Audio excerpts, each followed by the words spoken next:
चाहिए, ठीक है, कैपेसिटी।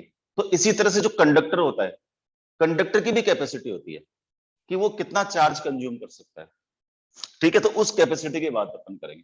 तो कैपेसिटेंस का मतलब क्या हो गया? कैपेसिटेंस का मतलब क्या हो गया?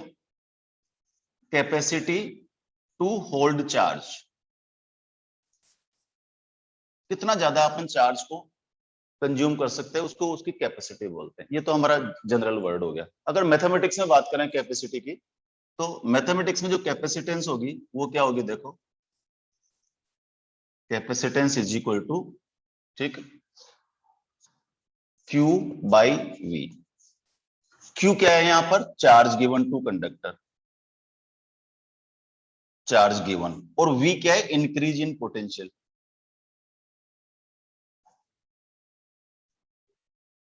बच्चे यहां गलती करते हैं, बच्चे यहां बोलते हैं इसको चार्ज अपॉन पोटेंशियल मान लेते हैं। ये चार्ज अपॉन पोटेंशियल नहीं है, ये charge upon increase in potential है। क्यों? देखो समझो, जैसे मान लो ये कोई टंकी है, इस टंकी में अपन ने पानी भरा, ठीक है, खाली थी ये, खाली थी और पानी भरा, और मान लो इसका लेवल यहां तक आ गया, ठीक है। तो ये तो बोलेंगे अपन कि amount of water divided by level, ठीक है ना। लेकिन अगर मान लीजिए जरूरी थोड़ी है टंकी खाली हो, पहले से इसमें पानी भरा हो, पहले से अगर इसमें पानी भरा है तो फिर क्या होगा? जब अपन इसमें और पानी डालेंगे तो उसका जितना पोटेंशियल इंक्रीज हुआ यहां से लेकर यहां तक, वो है इंक्रीज इन पोटेंशियल। तो इट इज नॉट नेसेसरी कि हमेशा वो टंकी खाली हो ना, पहले से भी भरी हो सकती थी, इसका मतलब उसका पोटेंशियल पहले से ही है। लेकिन जैसे इसमें अपन और पानी डालेंगे तो क्या होगा? उसका लेवल बढ़ जाएगा। लेवल, पोटेंशियल का मतलब क्या होता है? लेवल। मैंने पहले भी सिखाया था आपको, है ना। और वो लेवल स्टैंडर्ड डिसाइड करते हैं। जैसे पानी का लेवल कहां से डिसाइड करते हैं अपन? जो समुद्र होता है, जो सी होता है, उसके लेवल से जीरो पर मानते हैं। पोटेंशियल वो कहां से डिसाइड करते हैं? अर्थ के पोटेंशियल से। अर्थ का potential assume to be zero, जबकि मैंने आपको सिखाया था अर्थ का पोटेंशियल जीरो नहीं होता, ठीक है ना।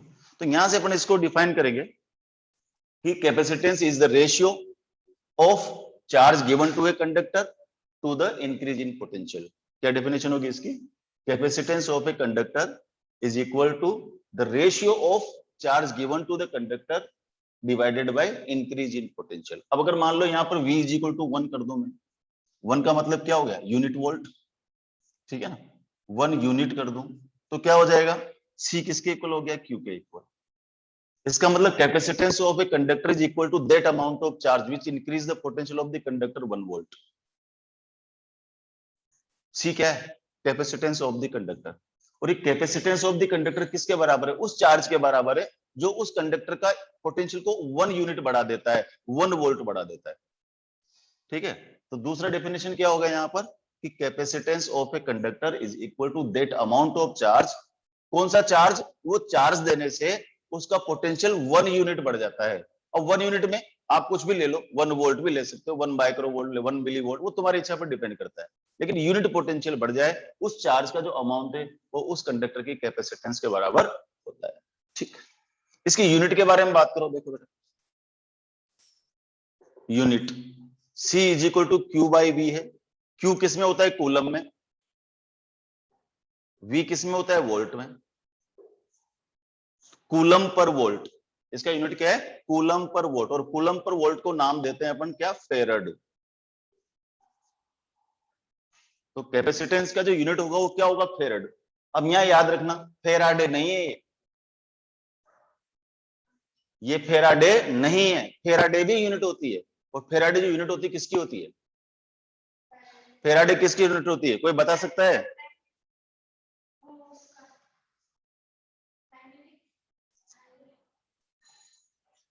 बेटा आवाज आ रही है? अब बच्चों आवाज आ रही है क्या? जो ऑनलाइन बच्चे बताइए।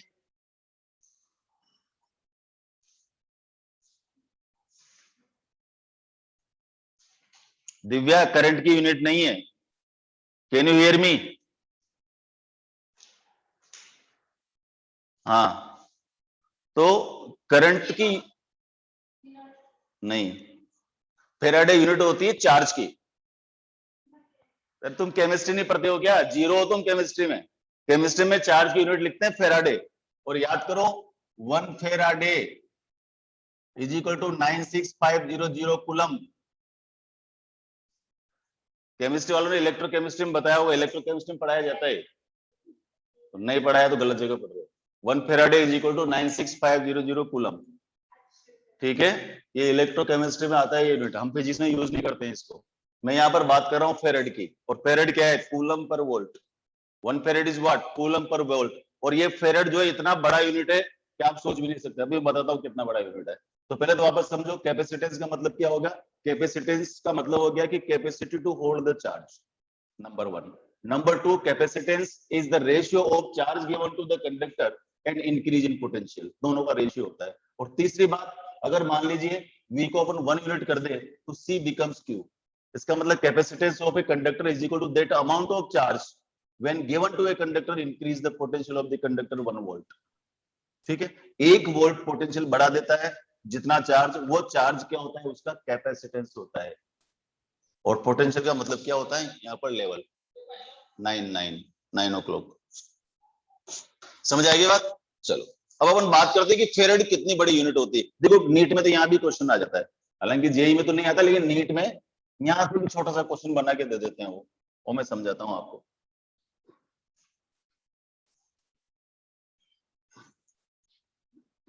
देखो रिकॉर्डिंग चालू है ना?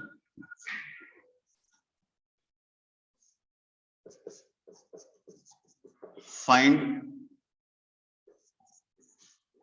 Radius of that conductor, that spherical conductor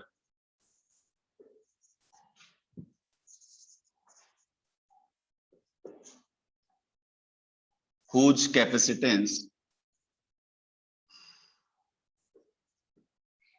is 1 farad। ऐसे स्फेरिकल कंडक्टर का रेडियस हमें पता करना है जिसकी जो कैपेसिटेंस है वो 1 फेराड है। अब देख, C इज इक्वल टू क्या होता है भाई? Q by V। ठीक है, Q बाई V ये होता है। ठीक है, C is equal to Q by V। Q क्या है? कूलम। V क्या है? वोल्ट। ठीक है, अब इसमें अगर मान लो देखें स्फीयर, स्फीयर के लिए क्या होगी? देख इधर, ये स्फीयर, स्फीयर की कैपेसिटेंस क्या हो? देखो कौन सा गोला है? कंडक्टिंग। जैसे चार्ज में ऊपर बनाओ, इसका मतलब क्या हो गया? स्फेरिकल कंडक्टर है। क्योंकि कंडक्टर के बारे में 2 बातें बताई थी मैंने। Number 1, charge given to a conductor spreads over in uniformly. Conductor के बारे में 2 बातें बताई थी, फिर से रिपीट कर रहा हूं। Charge given to a conductor spreads over surface uniformly, और दूसरी बात, कंडक्टर के अंदर इलेक्ट्रिक फील्ड 0 होता है। वापस रिपीट करता हूं, तुम भूल जाते हो। ये इसका सेंटर, ये इसकी रेडियस। ठीक है, तो इसके बारे में मैंने बताया था, देखो कि E in is equal to 0। Spherical conductor के अंदर इलेक्ट्रिक फील्ड 0 होता है, और V in कांस्टेंट। अरे भाई E is equal to minus dV by dr होता है। जब E को 0 कर दोगे तो dV by dr is equal to 0। dV by dr is equal to 0 का मतलब क्या हुआ? Change in potential with respect to distance is 0, it means V is constant. भूल गए? E सरफेस क्या बताया था मैंने? KQ by R square. और V सरफेस क्या हो जाएगा? KQ by capital R। देखो E आउट बाहर क्या होता है? KQ by small r square. और V आउट क्या बताया था? KQ by small r। इसका ग्राफ कैसा बनाया था? देखो इधर, ये इलेक्ट्रिक फील्ड है, ये डिस्टेंस है। अंदर तो इलेक्ट्रिक फील्ड 0 है, सरफेस पर मैक्सिमम है, और बाहर जा रहे हैं तो कम होता जा रहा है। V का ग्राफ कैसा बनाया था? देखो अंदर कांस्टेंट है और बाहर जा रहा है तो कम हो रहा है। नीट में दोनों के ऊपर ही क्वेश्चन आया है, इसके ऊपर ध्यान दीजिए आप। E in 0, सरफेस पर मैक्सिमम, बाहर जाएंगे तो कम होता जाएगा। यहाँ पर V और R में, क्योंकि अंदर इलेक्ट्रिक फील्ड 0 है तो V कांस्टेंट रहेगा, और V कांस्टेंट कितना रहेगा? जितना सरफेस होगा उतना का उतना ही अंदर भी होगा। और बाहर जाएंगे तो इसका स्लोप कम आएगा, क्योंकि इनवर्सली प्रोपोर्शनल टू R है। इसका स्लोप ज्यादा आएगा क्योंकि inversely proportional to R square. ठीक है, तो स्फेरिकल कंडक्टर का जो पोटेंशियल हुआ क्या हो गया? वो KQ बाई R। ठीक, तो KQ बाई R हो गया, तो मेरे पास एक्सप्रेशन क्या हो जाएगा इसके लिए? देखो अभी बोला था मैंने आपसे कि C is equal to Q by V, Q upon V की जगह क्या लिखूंगा मैं, K Q by R, Q से क्यू कैंसिल हो गया तो C इज इक्वल टू क्या हो गया, आर बाई के। ये के कौन सा है, छोटा, कांस्टेंट ऑफ प्रोपोर्शनलिटी, याद करो, ठीक है। तो कांस्टेंट ऑफ प्रोपोर्शनलिटी है। अब आर और के और सी, इन तीनों का रिलेशन हो गया। हमें क्या निकालना है, आर, तो आर इज इक्वल टू क्या हो गया, सी के। सी कितना दे रखा है, 1 फेरेड, और के की वैल्यू क्या होती है बोलो, 9 इंटू 10⁹। तो इसका मतलब उस कंडक्टर की रेडियस कितनी होगी, 9 इंटू 10⁹ मीटर। ये छोटी जगह, छोटी नहीं है ये रेडियस, 9 इंटू 10⁹। गिनती आती है तुम्हें, इधर देखो 9, इसको क्या करो पहले 1000 से डिवाइड कर दो, तो ये बन जाएगा 9 इंटू 10⁶ किलोमीटर। 1000 से डिवाइड कर देंगे तो क्या हो जाएगा, 9 इंटू 10⁶ किलोमीटर। इसको देखो 9, 1 2 3 4 5 6 यूनिट, 10 100 1000 10,000 लाख 10 लाख, 90 लाख किलोमीटर। एक फेरड, एक फेरड उसकी कैपेसिटेंस होगी जिस स्फीयर की रेडियस 90 लाख किलोमीटर हो। समझे आप, इसका मतलब farad is a very large unit. समझ आ गया, 90 लाख किलोमीटर, इतना बड़ा। एक और चीज बताऊं मैं आपको, आप लोगों ने सुना होगा, नाम सुने क्या, स्ट्रेटोस्फीयर, आयनोस्फीयर। जो अर्थ के आसपास स्फीयर होते हैं, एक तो स्ट्रेटोस्फीयर होता है, एक आयनोस्फीयर होता है। स्ट्रेटोस्फीयर और आयनोस्फीयर के बीच का जो गैप, वो दोनों मिलकर क्या करते हैं, कैपेसिटर बनाते हैं। और उसकी कैपेसिटेंस कितनी होती है पता है आपको, 0.1 फेरड, मतलब 1 फेरड का 10th पार्ट होती है। इतना बड़ा यूनिट होता है, ठीक है। चलो अपन काम करते हैं, जो जान पहचान की चीज निकालते हैं। ये तो पता लग गया अपन को कि एक फेरड उसकी यूनिट, उसकी यूनिट होगी जिसकी रेडियस कितनी है, 90 लाख किलोमीटर का। अगर कोई कंडक्टर है, उसकी मैं कैपेसिटेंस निकालूंगा, जब जाकर के उसकी कैपेसिटेंस कितनी आएगी, 1 फेरड आएगी, ठीक है। दूसरा देख, कैपेसिटेंस ऑफ अर्थ, अर्थ भी तो स्फेरिकल कंडक्टर है।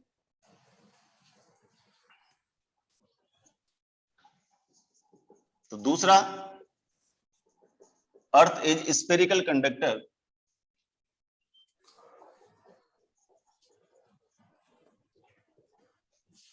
अर्थ इज स्फेरिकल कंडक्टर,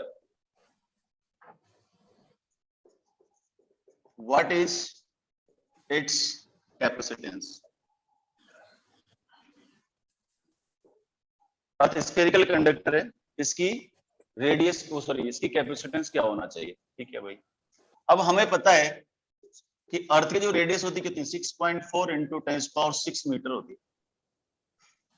और c इज इक्वल टू क्या है, r बाई के। r कितना हो गया, 6.4 इंटू 10⁶, के कितना हो गया, 9 इंटू 10⁹। तो इसको अपन सोल्व करेंगे तो क्या आएगा, देखिए इसको एक काम करो, 63 कर दो, इसको 63 कर दो, यहाँ पर 9 कर दो, इसको 63 कर दिया तो यहाँ 5 रह गया, ये 10⁻⁻4 हो गया। तो ये हो गया हमारा 7.11 इंटू 10⁻⁻4, या 711 इंटू 10⁻⁻6, और 711 10⁻⁻6, ये तो फेरेड में 711 माइक्रोफेरेड। अर्थ जैसे इतने बड़े कंडक्टर की भी जो कैपेसिटेंस होती है, क्या होती है, 711 माइक्रोफेरेड। ये लर्न भी कर लेना आप, ठीक है।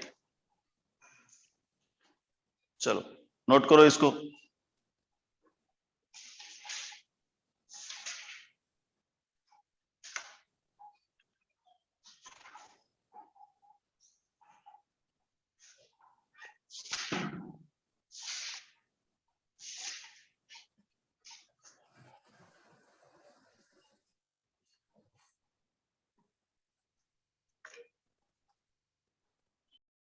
देखो ठीक है, ये तो कांस्टेंट ऑफ प्रोपोर्शनलिटी है, दोनों के में ध्यान रखना, स्मॉल के कांस्टेंट ऑफ प्रोपोर्शनलिटी है, उसकी value 9 × 10⁻⁹ newton × metre square upon coulomb square होती है।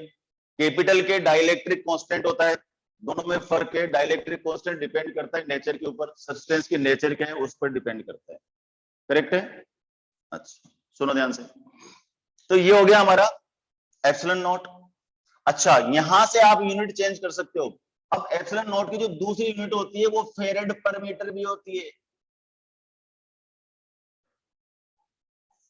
Coulomb square upon newton × metre square की जगह अपन क्या लिख सकते हैं, फेरेड पर मीटर। याद करो परमिएबिलिटी ऑफ वैक्यूम, वहां पर भी मैंने 2 यूनिट बताई थी, उसमें भी एक जो दूसरी यूनिट बताई थी हेनरी पर मीटर बताई थी, तो वहां हेनरी पर मीटर होती है, यहाँ पर क्या होती है, फेरेड पर मीटर। तो जब भी आप कांस्टेंट लिखोगे तो कांस्टेंट के टाइम पर हमारे पास जो यूनिट आएगी वो फेरेड पर मीटर ही आएगी। तो कहीं ऑप्शन में फेरेड पर मीटर हो तो तुम ये मत सोचना सर ये वाली तो थी नहीं, याद रखने वाली बात है। ठीक है, तो अगर मैं ये रख दूं तो अब कैपेसिटेंस का फॉर्मूला क्या हो गया, फॉर स्फेरिकल कंडक्टर 1/4πε0 लिखूंगा तो यहाँ हो जाएगा 4πε0r। और ये कैपेसिटेंस किसमें, वैक्यूम में। तो capacitance of spherical conductor in vacuum is 4πε0r। अगर मीडियम लिखूंगा तो क्या लिखूंगा, देखो 4πε0r। और एप्सिलॉन क्या है, permittivity of medium. What is epsilon, permittivity of medium, medium की परमिटिविटी है। और मीडियम की परमिटिविटी और इसके बीच में क्या रिलेशन होता है, कैपिटल के या एप्सिलॉन आर, रिलेटिव परमिटिविटी या डाइलेक्ट्रिक कांस्टेंट ऑफ मीडियम। तो if you place it Cm is equal to 4πε0 बढ़ा के r, इन दोनों को डिवाइड कर दो आप, तो Cm upon Cv becomes K, या Cm is equal to KCV। Board पर लिखी हुई सारी चीजों को एक बार गौर से देखो, सारी इंपॉर्टेंट है, बहुत सारी इंफॉर्मेशन दे रहा है ये हमें। यहां से इंफॉर्मेशन है कि स्फेरिकल कंडक्टर है, स्फेरिकल कंडक्टर में 2 खासियत होती है, charge given to a conductor spreads over uniformly. दूसरी बात, स्फेरिकल कंडक्टर के अंदर इलेक्ट्रिक फील्ड 0 होता है, पोटेंशियल कांस्टेंट होता है, जितना पोटेंशियल सरफेस पर होता है उतना पोटेंशियल अंदर भी होता है। इसकी कैपेसिटेंस R/K होती है, ठीक है, K को 1/4πε0 लिख दूंगा तो ये Cv क्या बन जाएगा, 4πε0r। This is the capacitance of conductor in vacuum. अगर मीडियम में लेना है तो एप्सिलॉन नॉट की जगह क्या आ जाएगा, एप्सिलॉन क्या है, परमिटिविटी ऑफ मीडियम, और permittivity of medium can be written epsilon not K where K is dielectric constant. तो I have Cm is equal to 4πε0 Kr। दोनों को अपन डिवाइड कर दें, 4πε0 r से 4πε0 कट जाएगा, क्या बच जाएगा, केवल K। तो Cm is equal to KCV। What is Cm, it is the capacitance of the spherical conductor in medium. What is Cv, capacitance of conductor in vacuum. और रिलेशन क्या आ रहा है कि Cm is equal to KCV। ये क्या बता रहा है कि मीडियम अगर होता है तो कैपेसिटेंस बढ़ जाती है, अगर मीडियम में है तो कैपेसिटेंस बढ़ जाएगी। Contradiction, contradiction.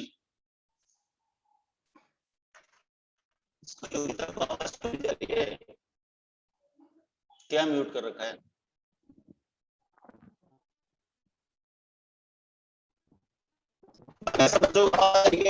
Divya can you here?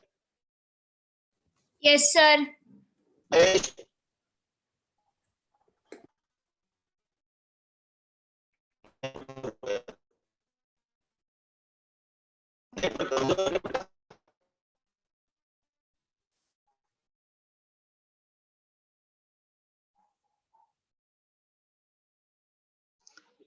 या तेरे जो फोन की सेटिंग को देखो बेटा एक बार, फोन की सेटिंग में कहीं म्यूट तो नहीं कर रखा आपने? कभी कभी म्यूट करते हैं तब भी आवाज नहीं आती है, बाकी बच्चों को आवाज आ रही है क्योंकि।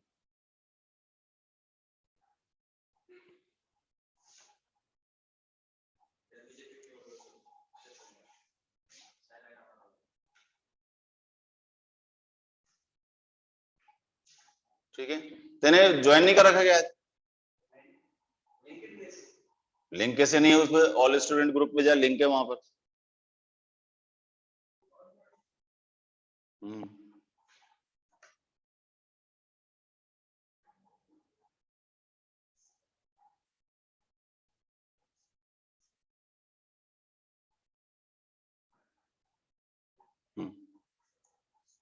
ठीक है, तो यहां से क्या मिल गया बच्चों अपन को, कि स्फेरिकल कंडक्टर की जो कैपेसिटेंस है इस चैप्टर में बार बार रिपीट होगा। स्फेरिकल के बहुत सारी चीजें निकाल रखी है।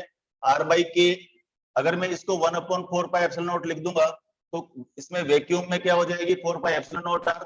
मीडियम में क्या हो जाएगा, इसकी जगह ये आ जाएगा, ये परमिटिविटी ऑफ वैक्यूम है, ये परमिटिविटी ऑफ मीडियम है। मीडियम की परमिटिविटी कैसे डिफाइंड है, ε0 टाइम्स K या ε0 टाइम्स εR। जैसे मैं ये रख देता हूं तो Cm/Cv = K। इसका मतलब मीडियम में कैपेसिटेंस बढ़ जाती है, कितने हो जाती है, K टाइम्स हो जाती है, डाइलेक्ट्रिक कांस्टेंट टाइम हो जाती है। लेकिन कंट्रोडिक्शन जो मैं बता रहा था, आप अगर उसमें जाएं थोड़े से, देखो इधर इलेक्ट्रोस्टेट में भी ऐसा एक रिलेशन आया था, याद करो कि F vacuum = 1/4πε0 Q1 Q2/R²। F medium = 1/4πε0 K Q1 Q2/R²। और वहां पर जब मैंने FV/FM किया था तो ये K आया था। इसका मतलब F medium = F vacuum divided by K। Contradiction देखो, इसका मतलब मीडियम में फोर्स घट जाता है। Fm = FV/K। Fm is the force between two charges in medium. Fe is the force between two charges in vacuum. तो वैक्यूम में, vacuum अगर है चार्जेस के बीच में तो K डिवाइड हो रहा है, इसका मतलब फोर्स डिक्रीज होता है लेकिन कैपेसिटेंस इंक्रीज होती है। दोबारा सुन लो, मीडियम में फोर्स तो डिक्रीज होता है लेकिन कैपेसिटेंस इंक्रीज होती है। नीट में डायरेक्ट क्वेश्चन आ जाता है, करेक्ट। चले आगे, तो ये हो गया हमारे पास की कैपेसिटेंस ऑफ द कंडक्टर। कौन सा कंडक्टर होना चाहिए, वो स्फेरिकल कंडक्टर है, ठीक। चलो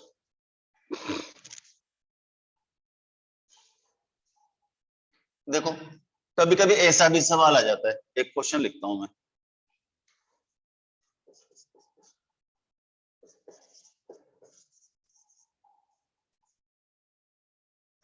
The capacitance of two spherical conductors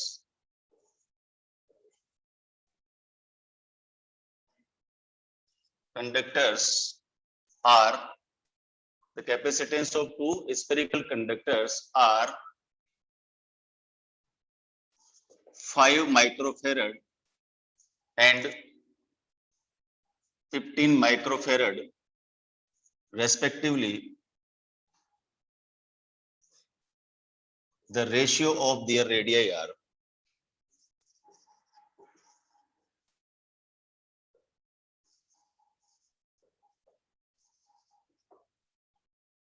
दो स्फेरिकल कंडक्टर हैं जिनकी कैपेसिटेंस है 5 माइक्रोफेरेड और 15 माइक्रोफेरेड। आपको बताना है कि उनकी रेडियस का रेशियो क्या होगा, ठीक। सीधा बताया था अभी मैंने, C = 4πε0R है, तो C प्रोपोर्शनल टू R है, इसका मतलब C1/C2 = क्या हो जाएगा, R1/R2। तो R1/R2 = 5 microfarad divided by 15 microfarad 1/3। तो रेशियो क्या आ गया, R1:R2 = 1:3। Simplest case, simplest case.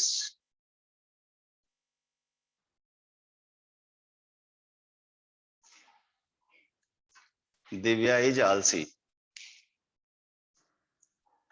चलो आगे करते हैं, ठीक है। नोट हो गया, दोबारा वीडियो में देख लेना।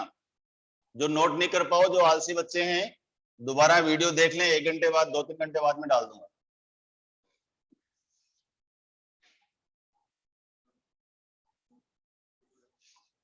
देखो, उसके बाद में नेक्स्ट टॉपिक लिखो, electrostatic energy, electrostatic potential energy of a conductor. अरे भाई, electrostatic potential energy, potential energy जैसे अपने पास आती है हमें तुरंत ध्यान आ जाता है कि पोटेंशियल एनर्जी तो डिफाइंड ही नहीं है। क्या ध्यान आता है अपन को कि पोटेंशियल एनर्जी तो डिफाइंड ही नहीं है। पोटेंशियल एनर्जी क्या होती है, पोटेंशियल एनर्जी वर्क डन है, कोई भी एनर्जी वर्क डन है। कोई भी एनर्जी क्या है, वर्क डन है। अब वर्क डन भी दो तीन तरीके से किया जा सकता है भाई। आपको मैंने बताया था कि potential energy is nothing, it is the amount of work done to displace an object without acceleration. This energy may be due to their orientation. Position change करो, शेप चेंज करो, साइज चेंज करो, कोई भी work done करो, लेकिन ऐसा work done करो कि एक्सेलरेशन नहीं आए। अगर आपने वर्क डन किया और एक्सेलरेशन आ गया तो फिर पोटेंशियल एनर्जी नहीं है, वो फिर क्या बन जाती है, काइनेटिक एनर्जी हो जाती है।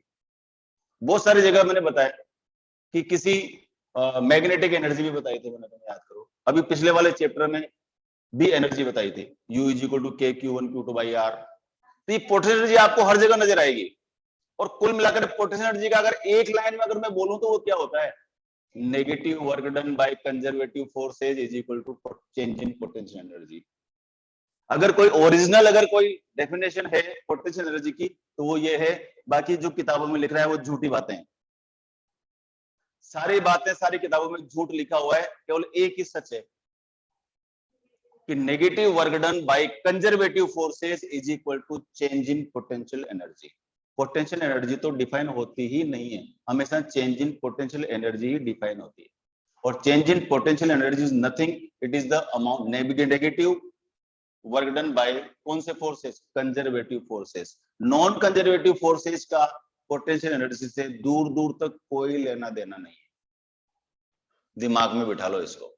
सुनो, तो potential energy of a conductor, किसी कंडक्टर की पोटेंशियल एनर्जी मैं नीट के हिसाब से बताता हूं, जेई के हिसाब से तो फालतू की चीजें आ जाएगी। देखो इधर मान लो कोई कंडक्टर है, तो इसका मतलब electrostatic potential energy is what, amount of work done to charge a conductor। किसी भी कंडक्टर को चार्ज करने में जो वर्क डन करना पड़ेगा वो क्या होगी, उसकी पोटेंशियल एनर्जी होगी। ठीक है, मान लो कोई कंडक्टर था, उसका पोटेंशियल पहले 0 था, जब उसको चार्ज Q दिया उसका पोटेंशियल V हो गया। देखिए से, ये कोई कंडक्टर है, इसका V1 कितना है, 0। अब इसको मैंने चार्ज दिया Q, तो V2 कितना हो गया, V। ठीक है, तो पोटेंशियल एनर्जी में कैलकुलेट करूंगा तो बोलूंगा कभी कितना चार्ज दिया कि इतना चार्ज दिया, एवरेज पोटेंशियल। देख चार्ज Q एवरेज क्या हो गया, 0 प्लस V/2 यानी कि हाफ ऑफ QV। पहला फॉर्मूला पोटेंशियल एनर्जी का, फर्स्ट फॉर्मूला क्या होगा, U is equal to half of QV। Q क्या है यहाँ पर, charge given to a conductor, और V क्या है यहाँ पर, एवरेज पोटेंशियल, तो हाफ ऑफ QV। दूसरा, लेकिन अपन जानते हैं बेटा कि Q is equal to CV होता है, Q की जगह CV लिख दो तो U क्या आ गया, देख half of CV into V। तो कैसे लिखूंगा इसका, हाफ ऑफ CV स्क्वायर, ये दूसरा फॉर्मूला। हाँ देखो, तीसरा फॉर्मूला देख, U is equal to half of, Q को यह रहने दो और V की जगह क्या लिखते हैं अपन, Q बाई C। तो क्या बन गया, Q स्क्वायर बाई 2C, ये तीसरा फॉर्मूला। तो पोटेंशियल एनर्जी के 3 फॉर्मूले हैं तुम्हारे पास, हाफ QV भी है, हाफ CV स्क्वायर भी है, और तीसरा फॉर्मूला क्या होगा, Q स्क्वायर बाई 2C। 3 फॉर्मूले हैं, तीनों नोट करिए आप। मैं 1 मिनट के लिए रिकॉर्डिंग बंद करता हूं, नोट करो तीनों फॉर्मूले पोटेंशियल एनर्जी के। उसकी जगह C की जगह Q बाई भी लिख देंगे तो Q स्क्वायर बाई 2C आ जाएगा, ये हमारा तीसरा फॉर्मूला बन गया। इसी को अगर अपन थोड़ा एडवांस लेवल पर पढ़े, देखो चीजें वही है, कुछ नहीं है। जब इसको जेई के हिसाब से सोचते हैं तो थोड़ा सा चेंज हो जाता है। देख कैसे होगा कि मान लो ये कोई कंडक्टर है, ठीक है, इस कंडक्टर का, इसका कंडक्टर का जो पोटेंशियल है मान लीजिए पहले 0 है, ठीक है, इसको हमने चार्ज दिया Q, इसका पोटेंशियल इंक्रीज हो गया dV। कितना इंक्रीज हो गया, dV। तो वर्क डन क्या हो जाएगा, dW। तो वर्क डन क्या होगा बेटा, देखो dW is equal to Q dV। अरे भाई dW इज इक्वल टू क्या हो गया, Q dV। ठीक है ना। अब अगर मान लो बोलो मैं dW किस में कंज्यूम होगा, भाई एनर्जी में कंज्यूम होगा, Q की जगह क्या लिख दूंगा मैं, CV। Q की जगह क्या लिख दूंगा, Q तो CV होता है, और ये क्या है, dV। इंटीग्रेट कर दो तो du का तो u हो गया, ये C है, v क्या हो गया v स्क्वायर बाई 2, तो u इज इक्वल टू क्या हो गया half of C V square. जादू, half of C V square, ये हमने फॉर्मूला पढ़ा है। अब यहां भी कलाकारी करना तो कर दो, देखो c इज इक्वल टू लिख दो, c इज इक्वल टू क्या लिख देंगे भाई q बाई वी, c की जगह q बाई वी लिखो तो u is equal to half of q by V into V square, V ने v को मार दिया तो हाफ ऑफ क्यू वी, ये दूसरा फॉर्मूला होगा। ठीक है भाई, तीसरा नहीं, हम तो यहाँ v की जगह q बाई सी लिखेंगे, लिखो तो क्या हो गया देख u is equal to half of q into Q by C, that is Q square by 2c। 1 2 और ये 3। तो अगर मान लीजिए कभी कभी हमें इस तरह से दे दिया कि डिफरेंशिएशन इंटीग्रेशन फॉर्म दे दे तो हमें क्या दिक्कत है, उससे बोले भाई कितना चार्ज दिया, इतना दिया, चेंज कितना बोले डीवी हुआ, क्योंकि वैल्यू डालो, वैल्यू डाल करके उसको इंटीग्रेट मार दो, काम करेक्ट। तो आप इन चीजों पर नहीं जाएं, आप अपने सीधे सीधा देशी तरीके पे जाएं, नीट में देशी तरीका अपनाओ, करेक्ट। चलो हटा दो इसको। तो पोटेंशियल एनर्जी के जो हमारे पास फॉर्मूले निकल करके आए वो मैंने तीनों आपको बता दिए कि half of QV, U is equal to half of QV या half of C V square या क्यू स्क्वायर बाई 2c, ये तीन फॉर्मूले हैं पोटेंशियल एनर्जी के। और इस पोटेंशियल एनर्जी का नाम क्या है, इलेक्ट्रोस्टैटिक पोटेंशियल एनर्जी, ईपीई। ठीक है बच्चों, इसके ऊपर फॉर्मूला बेस्ड सवाल कराने की मुझे जरूरत नहीं है, v दे दूं c दे दूं आप सोल्व कर सकते हो, q दे दूं c दे दूं सोल्व कर सकते हो, q दे दूं v दे दूं सोल्व। डेप्थ में एक बात समझानी है मुझे, डेप्थ की एक अंदर की बात समझाता हूं, वो ध्यान से समझो। अंदर की बात क्या है कि मान लो कोई भी कंडक्टर किसी भी शेप का है और मुझे इसको चार्ज करना है, भाई चार्ज करने के लिए मेरे पास सोर्स तो लगाना पड़ेगा, चार्ज करने के लिए क्या लगाना पड़ेगा, सोर्स। ये सोर्स क्या लगा है मैंने, बैटरी। बैटरी की एनर्जी कैलकुलेट कैसे करते हैं, बैटरी की एनर्जी अगर मैं कैलकुलेट करूं तो वो क्या होती है, चार्ज इनटू पोटेंशियल डिफरेंस होती है। बैटरी की एनर्जी क्या होती है, charge into potential difference. Battery की एनर्जी का मतलब क्या होता है, ईएमएफ, और ईएमएफ का मतलब क्या बताया था मैंने, amount of work done to rotate a unit positive charge in whole circuit. एक सर्किट में पूरा घुमाने के लिए यूनिट पॉजिटिव चार्ज को जितना वर्क डन करना पड़ता है वही तो उसकी एनर्जी होती है। तो बैटरी की एनर्जी कितनी है, क्यूवी। और जब चार्ज किया तो एनर्जी कितनी है, हाफ क्यूवी, बाकी कहां गई, नहीं आया सर। भाई टोटल एनर्जी कितनी है, क्यूवी। ठीक है, और चार्ज करते टाइम जब लॉस हो चार्ज गई। किया तो एनर्जी कितनी आई, हाफ ऑफ क्यूवी। तो बाकी की हाफ ऑफ क्यूवी अठन्नी कौन खा गया, अमाउंट चार्ज ऑफ करते वर्क डन वक्त टू लॉस्ट इंक्रीज हो द गई। Charge, amount of work done to charge the conductor, conductor को चार्ज करने में तो खत्म, बोला सर। याद रखना, आधी हो गई। ठीक है, तो इसका मतलब ये हुआ कि हमारे यहाँ एनर्जी ज्यादा वेस्ट होती है। ठीक है, कई तो एनर्जी लापरवाही से होती है, आधे पैसे गवर्नमेंट खा जाती है इसलिए होती है, लेकिन एनर्जी का कंजम्पशन, पूरा एनर्जी कभी भी काम नहीं आती है। देखो आधे से ज्यादा एनर्जी तो खा गया है। ठीक है, तो ये डेप्थ की बात है। तो तीन फॉर्मूले हमारे पास है। अब आज मैं तुम्हें एक ऐसा टॉपिक सिखा रहा हूं, कैपेसिटर तीन पार्ट में खत्म होगा।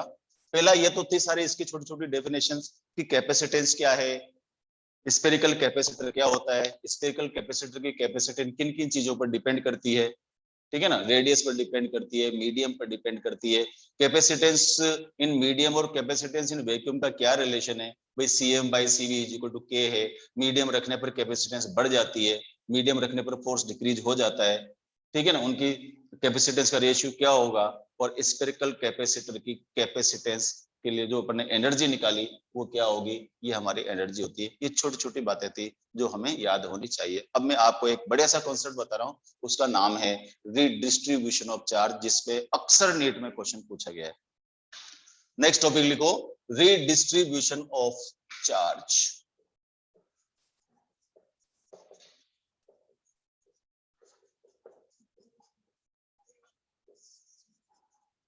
रीडिस्ट्रीब्यूशन ऑफ चार्ज, 5-6 केस हैं इसके, 5-6 केस में से एक आध केस जनरली पूछ लिया जाता है। ध्यान से समझो, कोई बहुत टफ नहीं है।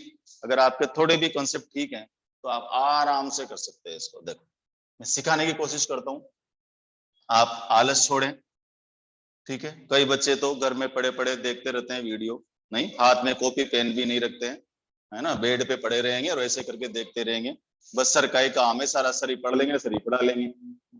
नहीं, यूं नहीं, टेबल चेयर पर बैठे हैं, साथ में नोटबुक रखे हैं, पेन रखे हैं, सर बता रहे हैं, उसकी कैलकुलेशन खुद भी करें, इंतजार करते रहते हैं, सर को दिख तो रहा ही नहीं है, फोन करके और पूछ ले तेरा आंसर क्या है, सर को बता देते हूँ, जान खाएंगे तो नालायक हो। सर रीडिस्ट्रीब्यूशन ऑफ चार्ज बड़ा सा टॉपिक है, बहुत सारे पार्ट्स में इसको कराऊंगा। देखो इधर कि मान लो ये कोई दो कंडक्टर है,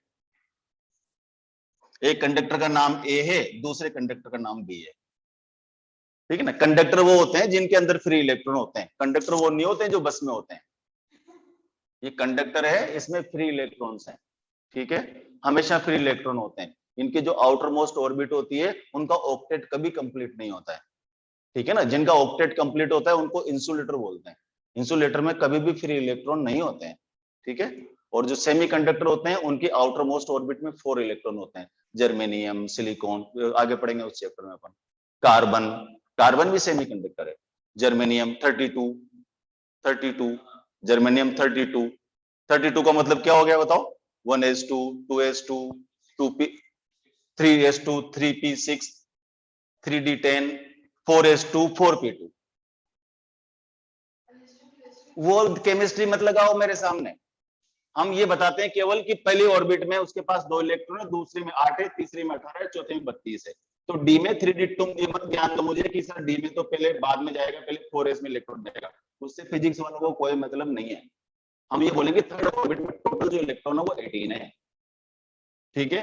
तो 1s2, 2s2, 2p6, 3s2, 3p6, 3d10, 4s2, 4p2। Outer most orbit में 4 इलेक्ट्रॉन है, जर्मेनियम। सिलिकॉन 14 का मतलब क्या हो गया, 1s2, 2s2, 2p2, 3s2, 3p2, outer most में 4 इलेक्ट्रॉन। तो ऐसे सब्सटेंस जिनके एटम्स की outer most orbit half fill होती है, हाफ फिल का मतलब जिसमें 4 इलेक्ट्रॉन होते हैं, उनको हम सेमीकंडक्टर बोलते हैं। इंसुलेटर तो बिल्कुल गधे होते हैं, उनकी आउटर मोस्ट ऑर्बिट में उनके पास कोई चार्ज नहीं होता, उनका ऑक्टेट कंप्लीट होता है, उनकी रेसिस्टिविटी बहुत हाई होती है, उनकी कंडक्टिविटी 0 होती है, उनमें कंडक्टिविटी कभी नहीं आ सकती, उनमें कंडक्टिविटी केवल तभी और तभी आ सकती है जब हम बहुत हाई टेम्परेचर कर दें। जब बहुत ज्यादा हाई टेम्परेचर करते हैं तो क्या होता है, उनके कोवेलेंट बॉन्ड टूट जाते हैं, तो कोवेलेंट बॉन्ड टूटने से उनमें थोड़ी बहुत कंडक्टिविटी आ जाती है, अदरवाइज नहीं आती। सेमीकंडक्टर जो होते हैं, सेमीकंडक्टर जो 0 टेम्परेचर पर हमेशा इंसुलेटरी होते हैं, उनमें कोई कंडक्टिविटी नहीं होती, लेकिन सेमीकंडक्टर को हम रूम टेम्परेचर पर ले आते हैं तो उनके कुछ कोवेलेंट बॉन्ड टूट जाते हैं और कुछ इलेक्ट्रॉन कहाँ चले जाते हैं, कंडक्शन में चले जाते हैं, उनमें स्लाइटली कंडक्टिविटी आ जाती है। फिर वो अपन सेमीकंडक्टर डिवाइस वाले चैप्टर में पढ़ेंगे। और कंडक्टर सबसे करीब, तो हमेशा फ्री इलेक्ट्रॉन होते हैं बेचारों के पास में, कहीं भी लगा दो, घर के वायर में लगा दो, मोटर में लगा दो, फ्रिज में लगा दो, टीवी में लगा दो, कूलर में लगा दो, कहीं भी लगा दो, जैसे लगाया बटन चालू किया इलेक्ट्रॉन चालू हो जाते हैं। लेकिन शाना वो भी है, आप मस कंडक्टर शरीफ है, कंडक्टर भी शरीफ नहीं होता है, कंडक्टर भी अपना एक भी इलेक्ट्रॉन नहीं देता है। जब आप उसको लगाते हो तो उसके खुद के इलेक्ट्रॉन कोई कंट्रीब्यूशन नहीं करते हैं, जो इलेक्ट्रॉन बाहर इलेक्ट्रिसिटी बोर्ड से आते हैं उनको बोलते हैं चल जा, जितना सारा कर देंगे वो धक्का दे देंगे, जा जा उसको निकालेंगे।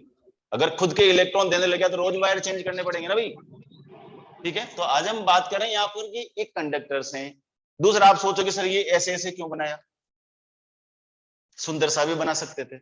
अभी मैंने इन कंडक्टर की कोई शेप डिसाइड नहीं की, ये बेशेप कंडक्टर हैं, इनमें का कोई शेप नहीं है, ठीक है। तो पहले अपन बेशेप कंडक्टर की बात करेंगे, आगे जाकर के इनका शेप डिसाइड कर देंगे, ध्यान से समझो। तो मान लो कोई कंडक्टर ए है, कंडक्टर बी है, इसकी कैपेसिटेंस C1 है, इसकी कैपेसिटेंस C2 है, ये तो चेंज नहीं होगी, कैपेसिटेंस तो कैपेसिटेंस होती है, ये चेंज नहीं होगी। लेकिन मैंने क्या किया, इस कंडक्टर को चार्ज दे दिया Q1, कितना चार्ज दिया मैंने इसको, Q1 चार्ज दे दिया। और मैंने अभी सिखाया था 10 मिनट पहले कि जब किसी भी कंडक्टर को चार्ज देते हैं तो उसका पोटेंशियल बढ़ता है। किसी भी कंडक्टर को क्या करते हैं अपन, चार्ज देते हैं तो क्या होता है, पोटेंशियल इंक्रीज होता है। अरे किसी टंकी में पानी भरते हो तो उसका लेवल इंक्रीज होता है कि नहीं होता, ठीक है। मान लो तो इसका पोटेंशियल कितना हो गया V1, इसको चार्ज Q1 दिया, कंडक्टर में चार्ज का लेवल V1 बढ़ गया, इसको चार्ज Q2 दिया, इसमें कंडक्टर में चार्ज का लेवल ये भर करके मान लो V2 हो गया, ये चार्ज दिया, ये चार्ज भर गया, ठीक है। इसको Q1 चार्ज दिया, इसका पोटेंशियल V1 इंक्रीज हो गया, इसको Q2 चार्ज दिया, इसका पोटेंशियल V2 हो गया, इसकी कैपेसिटेंस कितनी है C1, इसकी कैपेसिटेंस कितनी है C2। समझ आ गई बात? मैं आपको एक एग्जांपल सिखाता हूं, देखो इधर मान लो ये एक टंकी है, ठीक है, और इस टंकी में 1000 लीटर पानी भरा हुआ है। कितना लीटर है? 1000 लीटर। इसकी कैपेसिटेंस कितनी थी मुझे नहीं पता, आगे भी खुली हुई है। एक दूसरा टंका लिया मैंने इतना बड़ा, ये टंका, तो इस टंका को यहां से मैंने एक पाइप से कनेक्ट कर दिया और यहां पर मैंने टेप लगा दिया, ये ठीक है। और इसमें जो पानी भरा हुआ है इस टंके में 10,000 लीटर पानी है।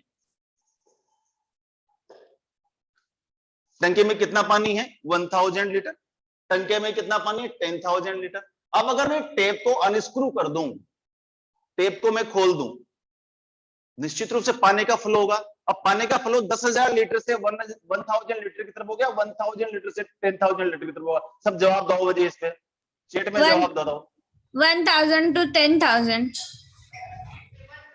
हाँ, पानी का फ्लो इस बात पर डिपेंड नहीं करता कि ज्यादा पानी है या कम पानी है। पानी का फ्लो किस पर डिपेंड करता है? लेवल पर डिपेंड करता है, ठीक है। किस पर डिपेंड करता है? लेवल पर डिपेंड करता है। हमेशा नदियां समुद्र की तरफ जाती है, समुद्र कभी भी नदी की तरफ नहीं आता है या पहाड़ों की तरफ नहीं जाता है, क्योंकि समुद्र का जो लेवल होता है पानी का वो 0 होता है। और नदियां हाई से, हिमालय से आती है, कहीं से भी आती है। समझ आ गई बात? तो जो पानी का फ्लो होगा हमेशा किधर होगा? हाई लेवल से लो लेवल की तरफ ही होगा, क्योंकि 1000 लीटर की जो टंकी है उसमें पानी का लेवल हाई है, 10,000 लीटर की जो टंकी है उसमें पानी का लेवल कम है। तो जैसे ही मैं नल को अनस्क्रू करूंगा, पानी का फ्लो 1000 लीटर से 10,000 लीटर वाली टंकी की तरफ होगा। और कब तक होगा रे बेटा? जब तक दोनों का लेवल सेम नहीं हो जाए। नहीं होता। मान लीजिए ये इनका लेवल है, करेक्ट। ये इसमें थोड़ा सा पानी बढ़ गया और ये वाला जो पानी है कहां चला गया? यहां चला गया। अपन मान के चल रहे हैं कि मान लो यहां से 200 लीटर पानी निकल गया। कितना लीटर निकला? 200 लीटर। कितना बचा यहां पर? 800 लीटर। यहां पर ये 200 लीटर पानी इस टंकी में आ गया, कितना हो गया? 10,200 लीटर, ठीक है। अब इस एग्जांपल से मैं सवाल पूछूंगा आप लोगों से, ध्यान से देखो। तो क्या हुआ कि पहले जो इसका चार्ज था, देखो इस पर कितना चार्ज था पहले कि Q1 is equal to C1V1। इस पर चार्ज कितना था बेटा? Q2 is equal to C2V2। और टोटल चार्ज कितना था? Q1 प्लस Q2 यानी कि C1V1 प्लस C2V2। ये मेरे पास टोटल चार्ज था पहले। पहले इसमें कितना पानी था? 1000 लीटर। दूसरे टंकी में कितना पानी था? 10,000 लीटर। टोटल पानी कितना था? 11,000 लीटर। अरे 1,000, 10,000, 11,000 होते हैं अकरा। तो 11,000 था पहले अपने पास पानी। बाद में देख यहाँ कितना है? 800 लीटर। यहाँ पर कितना है? 10,200। 10,200 और 800 कितना हुआ? 11,000। इसका मतलब पहले भी 11,000 था, बाद में भी 11,000। सिस्टम के चार्ज में कोई चेंज होने वाला नहीं है। सिस्टम का चार्ज जितना पहले था उतना ही चार्ज बाद में भी रहेगा। केवल हाई लेवल से लो लेवल पर कुछ पानी एक टंकी से निकल करके दूसरे टंकी में चला गया। अब मेरा सवाल आप लोगों से होगा, देखो ये मेरे पास अभी टोटल चार्ज था, इसकी कैपेसिटेंस C1 थी, इसकी कैपेसिटेंस C2 थी। इसको Q1 चार्ज दिया, पोटेंशियल V1 हो गया। Q2 चार्ज दिया, पोटेंशियल V2 हो गया। मैंने इन दोनों को कनेक्ट कर दिया। अब टोटल चार्ज निकालने के बाद में अब अपन ने क्या किया? Connect both conductors with a conducting wire of negligible capacitance। मैंने लिखने में आलस नहीं किया एक सेकंड भी, कारण बताता हूं उसका। कि अगर मान लो मुझे एक टंकी से दूसरी टंकी में पानी ले जाना है, मैं पाइप जोड़ूंगा। पाइप मैंने लगा दिया 10 मीटर लंबा, वो यहां पर कनेक्ट है, यहां पर कनेक्ट है। जब पानी का फ्लो हुआ तो चलो ठीक है, उसने फ्लो तो करा दिया, लेकिन थोड़ा सा पानी उसमें भी रह जाएगा। थोड़ा सा पानी उखा गया ना, तो पूरा 11,000 कैसे होगा बाद में? तो इसका मतलब पाइप जो लगाएंगे पानी का फ्लो कराने के लिए, उसकी कैपेसिटी कैसी होना चाहिए? नेग्लिजिबल होना चाहिए। तो यहाँ जब कंडक्टर, वो तो पानी वाली बात है, चलो एक आध गिलास कोई पी जाए तो कोई फर्क नहीं पड़ता है ना, अपन फालतू फ्री में पिला देते हैं। तो अगर मान लीजिए मैंने यहाँ पर जब फ्लो कराया, तो यहाँ जो वायर में जोड़ूंगा उस वायर की जो कैपेसिटेंस है कैसे होना चाहिए? नेग्लिजिबल कैपेसिटेंस होना चाहिए। मान लो ए का पोटेंशियल ज्यादा था, ए का पोटेंशियल ज्यादा था, बी का पोटेंशियल कम था, जो फ्लो होगा वो चार्ज का वो ए से बी की तरफ होगा। और यहाँ पर जो कनेक्ट किया मैंने वो किससे कनेक्ट किया? एक ऐसे वायर से कनेक्ट किया जिसकी कैपेसिटेंस नेग्लिजिबल थी। नेग्लिजिबल अब क्या होगा बेटा? क्या इनकी C1 में C2 में चेंज होगा? नहीं, कैपेसिटेंस तो कांस्टेंट होती है, वो तो चेंज नहीं होगा। इसका पोटेंशियल बाद में कितना हो गया? V, इसका पोटेंशियल हो गया V। क्यों हो गया? क्योंकि दोनों का लेवल सेम हो गया। जब लेवल सेम हो गया इसका मतलब दोनों कंडक्टर का पोटेंशियल सेम हो गया। क्या चार्ज चेंज हुआ? हाँ हुआ। ये पहले 1000 था, अब 8000 हो गया, तो इसको बोलूंगा मैं Q1 डैश, इसको बोलूंगा मैं Q2 डैश। अब अगर मैं टोटल अमाउंट निकालूं तो क्या आएगा बोलो? कि sir Q1 dash is equal to C1V और Q2 dash is equal to C2V। तो टोटल चार्ज कितना हो गया? C1 plus C2 times V। ये इक्वेशन 2। इक्वेशन 1 और 2 में क्या रिलेशन दे सकता हूं मैं? 1 और 2 में क्या रिलेशन दे सकता हूं बताओ? मैं बोल सकता हूं कि पहले भी 11,000 लीटर वाटर था, रीडिस्ट्रीब्यूशन के बाद में भी टोटल जो 11,000 लीटर ही वाटर था। इसका मतलब अमाउंट ऑफ वाटर में कोई चेंज होने वाला नहीं है, और अमाउंट ऑफ वाटर में चेंज नहीं हुआ तो चार्ज में भी चेंज नहीं होगा। पहले जितना चार्ज था अभी भी उतना ही चार्ज है। तो क्या Q1 dash is equal to Q? क्या Q1 dash is equal to Q? Yes. तो क्या मैं लिख सकता हूं 1 और 2 से कि Q1 dash is equal to Q? अगर इन दोनों को मैं इक्वल कर देता हूं तो C1 plus C2 times V is equal to C1 V1 plus C2 V2। तो V इज इक्वल टू आ गया C1 V1 plus C2 V2 divided by C1 plus C2। और इस पोटेंशियल को हम बोलते हैं कॉमन पोटेंशियल। कल इसके कैलकुलेशन दोबारा करेंगे। आज की तुम्हारी 12th की क्लास, रिपीटर की क्लास नहीं है अब, ठीक है। जिन बच्चों को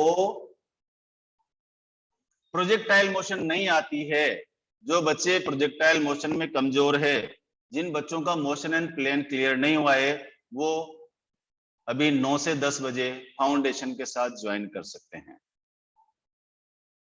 जिनको प्रोजेक्टाइल मोशन नहीं आती, जिन बच्चों को, वो अगले बैच 9 से 10 वाला ज्वाइन कर सकते हैं। जिन बच्चों को मूवमेंट ऑफ इनर्शिया नहीं आता है वो 10 से 11 ज्वाइन कर सकते हैं, क्योंकि नेक्स्ट वाला जो 1 आवर है उसमें पढ़ाने वाला हूं मैं प्रोजेक्टाइल मोशन, और जो 10 से 11 है उसमें पढ़ाने वाला हूं मैं आज मूवमेंट ऑफ इनर्शिया। दोनों ही बहुत इंपॉर्टेंट टॉपिक है, नीट के लिए भी और जेई के लिए भी। Okay, bye bye for today 12th and repeaters. हमारे वो चैप्टर्स ही नहीं हुए हैं? हमारे वो चैप्टर्स ही नहीं हुए। Which one? Motion in plane and rotational motion. तो पढ़ो ना बहन जी। मतलब सर अभी ये स्टार्ट है, इसके बाद आप लेने वाले थे ना? तो स्टार्ट है ना, तो तुम जब अगर फ्री में ज्ञान मिल रहा है तो लो ना उसको, सीखो ना। जब तुम्हारे बेच में फिर दोबारा सीख लेना। और फाउंडेशन को पढ़ाऊं तो बहुत प्यार से पढ़ाने वाला हूँ भी मैं। ठीक है सर। हाँ।